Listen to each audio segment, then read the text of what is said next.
ಇಡೀ ಮಧ್ಯಪ್ರಾಚ್ಯ ಹೊತ್ತಿ ಉರಿಯುತ್ತಿದೆ. ಇರಾನ್ ಮೇಲೆ ಅಮೆರಿಕ ಮತ್ತು ಇಸ್ರೇಲ್ ಒಟ್ಟಾಗಿ ಮುಗಿಬಿದ್ದಿದ್ದು ಇರಾನ್ನ ರಾಜಧಾನಿಯಿಂದ ದಟ್ಟವಾದ ಹೊಗೆ ಬರುತ್ತಿದೆ. ಬಾಂಬ್ ಸ್ಫೋಟದ ಸದ್ದು ಕೇಳಿ ಬರ್ತಾ ಇದೆ. ಇದರ ಬೆನ್ನಲ್ಲೇ ಇರಾನ್ ಮಧ್ಯಪ್ರಾಚ್ಯದ ಹಲವು ದೇಶಗಳ ಮೇಲೆ ದಾಳಿ ನಡೆಸುತ್ತಿದ್ದು ಮಿಸೈಲ್ ಸುರಿಮಳೆಗೆಯುತ್ತಿದೆ. ಆದರೆ ಈ ಸಮರದ ಹಿಂದೆ ಒಂದು ಇಂಟ್ರೆಸ್ಟಿಂಗ್ ಕಹಾನಿಯೂ ಕೂಡ ಇದ್ದು ಅದಕ್ಕೆ ಪ್ರಧಾನಿ ನರೇಂದ್ರ ಮೋದಿ ಅವರ ಹೆಸರು ಲಿಂಕ್ ಆಗ್ತಾ ಇದೆ. ಇರಾನ್ ಮೇಲೆ ದಾಳಿ ಇಸ್ರೇಲ್ ಹಾಗೂ ಅಮೆರಿಕ ದಾಳಿ ನಡೆಸುವ 2 ದಿನಗಳ ಮುಂಚೆಯಷ್ಟೇ ಇಸ್ರೇಲ್ಗೆ ಪ್ರಧಾನಿ ನರೇಂದ್ರ ಮೋದಿ ಅವರು ಭೇಟಿ ನೀಡಿದರು. ಮೋದಿ ಇಸ್ರೇಲ್ನಲ್ಲಿ ಇರುವಷ್ಟು ದಿನ ಸೈಲೆಂಟ್ ಆಗಿದ್ದ ಈ ಇಸ್ರೇಲ್ ಹಾಗೂ ಅಮೆರಿಕ ಮೋದಿ ವಿಮಾನ ಹತ್ತಿ ವಾಪಸ್ ಆಗಿದ್ದ ತಡ ಇರಾನ್ ಮೇಲೆ ಬಾಂಬ್ ಹಾಕಲು ಶುರು ಮಾಡಿವೆ. ಇದನ್ನ ನಾವು ಹೇಳ್ತಿಲ್ಲ, ದಾಳಿಗೂ 4 ದಿನ ಮುಂಚೆಯೇ ಒಬ್ಬ ಸ್ವತಂತ್ರ ಅನಾಲಿಸ್ಟ್ ಈ ಬಗ್ಗೆ ಕರಾರುವಕ್ಕಾಗಿ ಭವಿಷ್ಯ ನುಡಿದಿದ್ರು. ಅಷ್ಟಕ್ಕೂ ಏನಿದು 48 ಗಂಟೆಯ ಡೆಡ್ಲೈನ್? ಮೋದಿಗೂ ಈ ಯುದ್ಧದ ಟೈಮಿಂಗು ಏನು ಸಂಬಂಧ? 140 ಕೋಟಿ ಜನರ ನಾಯಕ ಅಲ್ಲಿರುವಾಗ ಇಸ್ರೇಲ್ ಯಾಕೆ ರಿಸ್ಕ್ ತೆಗೆದುಕೊಳ್ಳಲಿಲ್ಲ? ಬನ್ನಿ ಈ ವಿಡಿಯೋದಲ್ಲಿ ಡೀಟೇಲ್ ಆಗಿ ಎಲ್ಲವನ್ನು ನೋಡೋಣ. ಇರಾನ್ ಇಸ್ರೇಲ್ ಯುದ್ಧ ಮತ್ತು ಮೋದಿ, ಮಧ್ಯಪ್ರಾಚ್ಯದ 48 ಗಂಟೆಯ ರಹಸ್ಯ ಬಯಲು.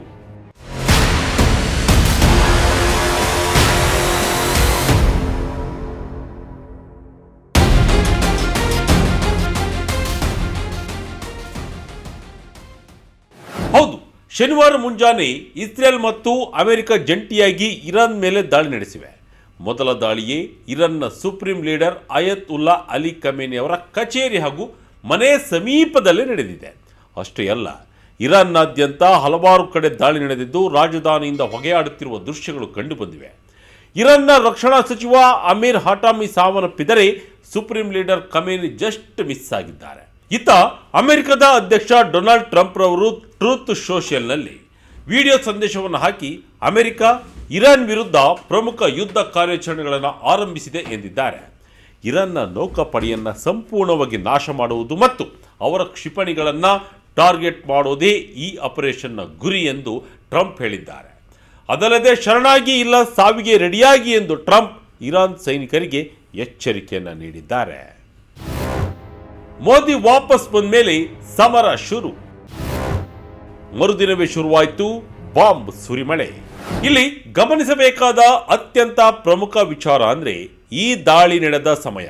ಭಾರತದ ಪ್ರಧಾನಿ ನರೇಂದ್ರ ಮೋದಿ ಅವರು ತಮ್ಮ 2 ದಿನಗಳ ಇಸ್ರೇಲ್ ಪ್ರವಾಸವನ್ನ ಮುಗಿಸಿದ ತಕ್ಷಣವೇ ಈ ದಾಳಿ ನಡೆದಿದೆ. ಇಸ್ರೇಲ್ ಸಂಸತ್ತು ನಸೆಟ್ ಉದ್ದೇಶಿಸಿ ಮಾತನಾಡಿದ ಮೊದಲ ಭಾರತೀಯ ಪ್ರಧಾನಿ ಎಂಬ ಹೆಗ್ಗಳಿಕೆಗೆ ಮೋದಿ ಪಾತ್ರರಾಗಿದ್ದರು. ತಮ್ಮ ಭಾಷಣದಲ್ಲಿ ಅಕ್ಟೋಬರ್ 2023ರ ಹಮಸ್ ದಾಳಿಯನ್ನ ಬರ್ಬರ ಭಯೋತ್ಪಾದನೆ ಎಂದು ಕರೆದ ಮೋದಿ ಭಾರತ ಇಸ್ರೇಲ್ ಜೊತೆ ದೃಢವಾಗಿ ಸಂಪೂರ್ಣ ನಂಬಿಕೆಯಿಂದ ನಿಲ್ಲುತ್ತದೆ ಎಂದು ಹೇಳಿದ್ದರು. ಆದರೆ ಮೋದಿ ಅಲ್ಲಿ ಶಾಂತಿ ಮಂತ್ರ ಪಠಿಸುತ್ತಿದ್ದಾಗ ಇತ್ತ ಅಮೆರಿಕ ಮತ್ತು ಇರಾನ್ ನಡುವೆ ಯುದ್ಧದ ಕಾರ್ಮೋಡ ಕವಿದಿತ್ತು. ವಾಷಿಂಗ್ಟನ್ ಮತ್ತು ಟೆಹರಾನ್ ನಡುವಿನ ಸಂಘರ್ಷ ತಾರಕಕ್ಕೇರಿತ್ತು. ಅಮೆರಿಕ ತನ್ನ ಬೃಹತ್ ನೌಕಾಪಡೆಯನ್ನ ಇರಾನ್ ಕರಾವಳಿಗೆ ತಂದು ನಿಲ್ಲಿಸಿತ್ತು ಮತ್ತು ಪೆಂಟಗನ್ ವಿಮಾನ ವಾಹಕ ನೌಕೆಯನ್ನ ಇಸ್ರೇಲ್ ಕರಾವಳಿಯತ್ತ ಕಳುಹಿಸಿತ್ತು. ಮೋದಿ ಇರುವಾಗ ದಾಳಿ ಅಸಾಧ್ಯ. ಅನಲಿಸ್ಟ್ ಪರೇರಾ ನುಡಿದಿದ್ದ ಭವಿಷ್ಯವೇನು?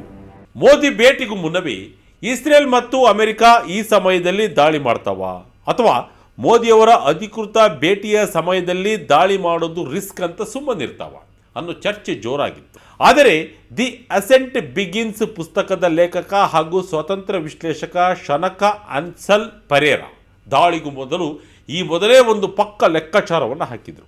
ಅವರ ವಾದ ಏನಿತ್ತು ಅಂದರೆ ಮೋದಿ ಇಸ್ರೇಲ್ ಬಿಡುವವರೆಗೂ ಯಾವುದೇ ಮಿಲಿಟರಿ ಆಕ್ಷನ್ ಶುರುವಾಗಲ್ಲ ಅನ್ನೋದು. ಅವರು ತಮ್ಮ ಪೋಸ್ಟ್ನಲ್ಲಿ ಸ್ಪಷ್ಟವಾಗಿ ಬರ್ಕೊಂಡಿದ್ರು, ಇರಾನ್ ಮೇಲೆ ಸ್ಟ್ರೈಕ್ ಟೈಮ್ಲೈನ್ನಲ್ಲಿ ಯಾರೂ ಗಮನಿಸದ ಮುಖ್ಯ ವೇರಿಯೇಬಲ್ ಅಂದರೆ ಅದು ನರೇಂದ್ರ ಮೋದಿ. ಇದು ಜೆನೆವಾ ಮಾತುಕತೆ ಅಲ್ಲ, ವಿಮಾನ ವಾಹಕ ನೌಕೆಗಳಲ್ಲ. ಫೆಬ್ರವರಿ 25ರಂದು ಭಾರತದ ಪ್ರಧಾನಿ ಟೆಲ್ ಅವೀವ್ಗೆ ಬಂದಿಳಿತಾರೆ. ಅವರು 140 ಕೋಟಿ ಜನರನ್ನು ಮತ್ತು ವಿಶ್ವದ 5ನೇ ಅತಿದೊಡ್ಡ ಆರ್ಥಿಕತೆಯನ್ನು ಪ್ರತಿನಿಧಿಸುತ್ತಾರೆ. ಅಂತಹ ನಾಯಕ ಇಸ್ರೇಲ್ನ ಸಂಸತ್ತು ಸೆನೆಟ್ ಒಳಗೆ ಇರುವಾಗ ನೀವು ಇರಾನ್ ಮೇಲೆ ದಾಳಿ ಮಾಡಿ ಅಲ್ಲಿಂದ ಇಸ್ರೇಲ್ ಮೇಲೆ ಬ್ಯಾಲಿಸ್ಟಿಕ್ ಕ್ಷಿಪಣಿಗಳು ಬರುವಂತೆ ಮಾಡೋಕ್ಕೆ ಸಾಧ್ಯವಿಲ್ಲ ಎಂದು ಪೆರೇರಾ ತಮ್ಮ ಎಕ್ಸ್ನಲ್ಲಿ ಹೇಳಿಕೊಂಡಿದ್ದರು. 140 ಕೋಟಿ ಜನರ ನಾಯಕನ ರಕ್ಷಣೆ ಮುಖ್ಯ. ಹೆಕ್ಸಗಾನ್ ಒಕ್ಕೂಟದ ಥಿಯರಿ ಏನು? ಪೆರೇರಾ ಮುಂದುವರೆದು ಎರಡೂ ದೇಶಗಳ ಸೀಕ್ರೆಟ್ ಸರ್ವಿಸ್ಗಳು ಇದಕ್ಕೆ ಅವಕಾಶ ನೀಡುವುದಿಲ್ಲ.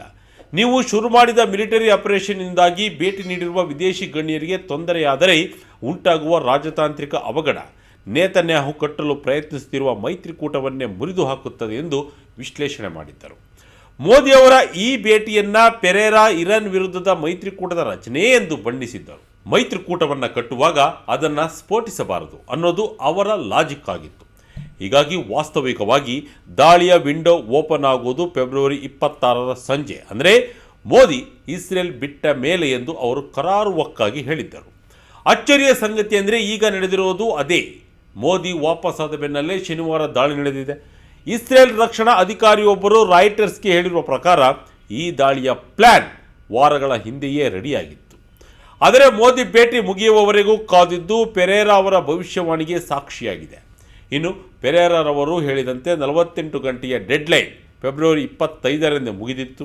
ಆದರೆ ಮೋದಿ ಅಲ್ಲಿ ಗ್ರೌಂಡ್ ಮೇಲೆ ಇದ್ದಿದ್ದರಿಂದ ಏನೂ ಆಗಲಿಲ್ಲ. ಮೋದಿ ಹೋದ ತಕ್ಷಣ, ಜೆನೆವಾ ಮಾತುಕತೆಗಳು ವಿಫಲವಾದ ತಕ್ಷಣ ಜಾಗತಿಕ ಮಾಧ್ಯಮಗಳ ಎದುರು ಯುದ್ಧಕ್ಕೆ ಬೇಕಾದ ವೇದಿಕೆ ಸಿದ್ಧವಾಯಿತು. ಮೋದಿ ವಿಮಾನ ಇಸ್ರೇಲ್ ವಾಯುಗಡಿ ದಾಟಿದ ಕ್ಷಣವೇ ಯುದ್ಧದ ಗಡಿಯಾರ ಟಿಕ್ ಟಿಕ್ ಎನ್ನಲು ಶುರುವಾಯಿತು ಎಂಬುದನ್ನು ಜಿಯೋಪೊಲಿಟಿಕಲ್ ಅನಾಲಿಸಿಸ್ ಪ್ರೂವ್ ಮಾಡಿದೆ. ಮೋದಿ ಭಾಷಣದಲ್ಲಿ ಇರಾನ್ ಪ್ರಸ್ತಾಪವಿಲ್ಲ. ವಿಪಕ್ಷಗಳಿಂದ ನೈತಿಕ ಹೇಡಿತನ ಎಂದು ಟೀಕೆ. ಇನ್ನು ಮೋದಿ ತಮ್ಮ ಭಾಷಣದಲ್ಲಿ ಪ್ರಾದೇಶಿಕ ಸ್ಥಿರತೆಯ ಸವಾಲುಗಳ ಬಗ್ಗೆಯೂ ಮಾತನಾಡಿದರು. ಇತ್ತೀಚಿನ ವರ್ಷಗಳಲ್ಲಿ ಪರಿಸ್ಥಿತಿ ಕಷ್ಟಕರವಾಗಿದೆ ಎಂದು ಒಪ್ಪಿಕೊಂಡಿದ್ದರು. ಆದರೆ ಅಮೆರಿಕದ ಮಿಲಿಟರಿ ಬಿಲ್ಡಪ್ ಬಗ್ಗೆ ಎಲ್ಲಿಯೂ ಮೋದಿ ಮಾತನಾಡಿದ್ದಿಲ್ಲ. ಇರಾನ್ ಹೆಸರನ್ನು ಕೂಡ ಪ್ರಸ್ತಾಪಿಸಿಲ್ಲ. ಗಾಜಾದಲ್ಲಿ ಯುದ್ಧ ಕೊನೆಗೊಳಿಸುವ ಅಮೆರಿಕದ ಯೋಜನೆ ಬೆಂಬಲ ಸೂಚಿಸಿದ್ದರು. ಶಾಂತಿಯ ಹಾದಿ ಸುಲಭವಲ್ಲ, ಆದರೆ ಭಾರತ ಮಾತುಕತೆ ಶಾಂತಿ ಮತ್ತು ಸ್ಥಿರತೆಗಾಗಿ ನಿಮ್ಮೊಂದಿಗಿದೆ ಎಂದು ಮೋದಿ ಹೇಳಿದ್ದರು. ಇದು ಒಂದು ಕಡೆಯಾದರೆ, ಮೋದಿ ಇಸ್ರೇಲ್ನಿಂದ ಹೊರಬಂದ ಮರುದಿನವೇ ಇರಾನ್ ಮೇಲೆ ದಾಳಿ ನಡೆದಿರುವುದರಿಂದ ಮೋದಿ ಅವರ ಬಗ್ಗೆ ವಿಪಕ್ಷಗಳು ತೀವ್ರ ಟೀಕೆಯನ್ನು ವ್ಯಕ್ತಪಡಿಸಿವೆ.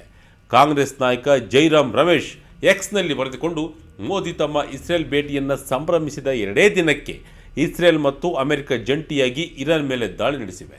ಕಳೆದ ಕೆಲವು ತಿಂಗಳುಗಳ ಮಿಲಿಟರಿ ತಯಾರಿ ನೋಡಿದರೆ ಇದು ನಿರೀಕ್ಷಿತವಾಗಿತ್ತು. ಹೀಗಿದ್ದರೂ ಮೋದಿ ಇಸ್ರೇಲ್ಗೆ ಹೋಗಲು ನಿರ್ಧರಿಸಿದ್ದು ಅವರ ಅತ್ಯುನ್ನತ ನೈತಿಕ ಹೇಡಿತನವನ್ನು ತೋರಿಸುತ್ತದೆ. ಭಾರತ ಇಸ್ರೇಲ್ ಜೊತೆ ನಿಲ್ಲುತ್ತೆ ಅಂತ ಹೇಳಿ ಅವಾರ್ಡ್ ಕೂಡ ತೆಗೆದುಕೊಂಡರು.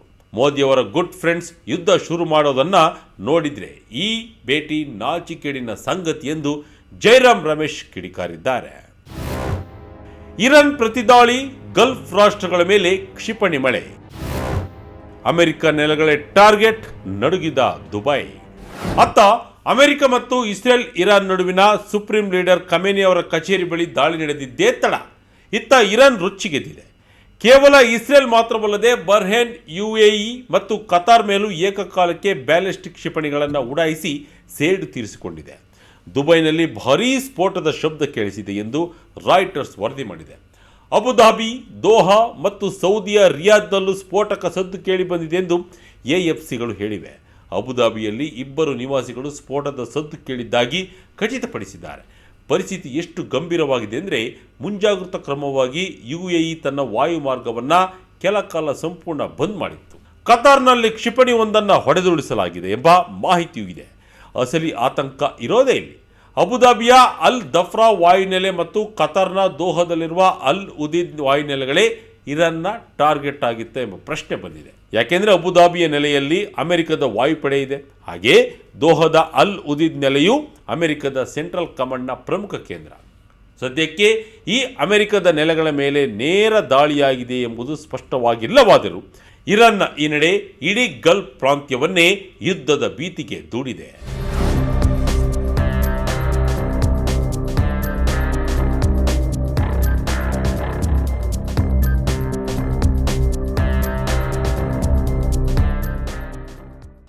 ಒಟ್ಟಿನಲ್ಲಿ ಮೋದಿ ಇರುವಾಗ ಕೂಲ್ ಆಗಿದ್ದ ಇಸ್ರೇಲ್ ಅವರು ಭಾರತಕ್ಕೆ ಮರಳಿದ ತಕ್ಷಣ ರೌದ್ರಾವತಾರ ತಾಳಿದೆ. ಇದು ಕೇವಲ ಕಾಕತಾಳೀಯವೋ ಅಥವಾ ಪಕ್ಕ ಪ್ಲ್ಯಾನ್ ಮಾಡಿಯೇ ಹೀಗೆ ಮಾಡಲಾಗಿದೆಯೋ ಅನ್ನೋದು ಈಗ ಜಗತ್ತಿಗೆ ಗೊತ್ತಾಗಬೇಕಾಗಿದೆ. 140 ಕೋಟಿ ಜನರ ನಾಯಕನ ಉಪಸ್ಥಿತಿ ಎಂತಹ ರಕ್ಷಣಾ ಕವಚವಾಗಬಲ್ಲದು ಅನ್ನೋದಕ್ಕೆ ಈ ಘಟನೆ ಸಾಕ್ಷಿಯಾಗಿದೆ. ನಿಮ್ಮ ಪ್ರಕಾರ ಮೋದಿ ಭೇಟಿಗೂ ಈ ದಾಳಿ ಟೈಮಿಂಗಿಗೂ ಲಿಂಕ್ ಇದೆಯಾ? ಕಾಂಗ್ರೆಸ್ ಮೋದಿಯವರನ್ನ ಟೀಕಿಸುತ್ತಿರುವುದು ಸರಿನಾ ಎಂಬುದನ್ನು ಕಮೆಂಟ್ ಮೂಲಕ ತಿಳಿಸಿ. ಇದಾಗಿತ್ತು ಈ ಕ್ಷಣದ ಅಪ್ಡೇಟ್. ಇದೇ ರೀತಿಯ ಅಪ್ಡೇಟ್ಗಾಗಿ ವಿಜಯ ಕನಕ website, YouTube page, Facebook page follow ಮಾಡ್ತಾ ಇರಿ. ಧನ್ಯವಾದಗಳು.